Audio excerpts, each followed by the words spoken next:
नमस्कार. आपण आज शेताकडे आलेलो आहोत आणि आपण पाहू शकता पूर्ण आपण हे नांगरून टाकले. शेती कडक उन्हाळा चालू आहे.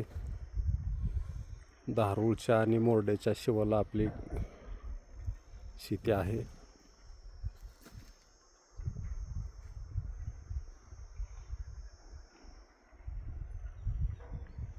दोन महिने कडक उन्हात नांगरलेली शेती तळून जाईल. त्यानंतर पेरणीसाठी सुबक होईल असे ज्येष्ठ सांगतात. त्याप्रमाणे आपण नांगरून टाकलेले आहे.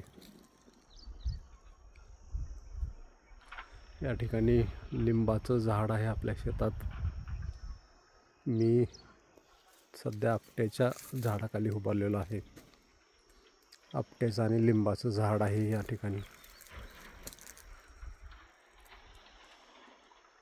आपट्याच्या झाडाखाली पाणी हे असं आहे असं पूर्वीचे लोक म्हणतात.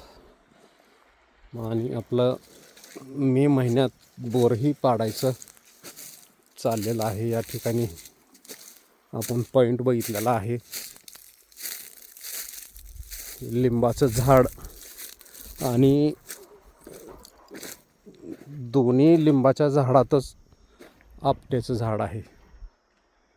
ह्या लिंबाचं झाड आपटा मध्ये थोडंसं अंतर आहे आणि ह्या ठिकाणी हे आपटा आणि लिंब आणि ह्या दोन्हीच्या मध्ये या ठिकाणी बोरचा पॉईंट सांगितलेला आहे.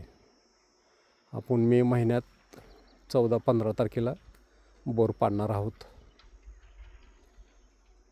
दरवर्षी शनी शिंगणापूरची महादेवाची काठी ही आपल्या ह्या इथूनच जाते. असंच ही मार्ग आहे. ह्या मार्गाने असंच ही समोर तिकडं कावलदाराच्या जवळपासून आपसिंग्याला जाते. ओके.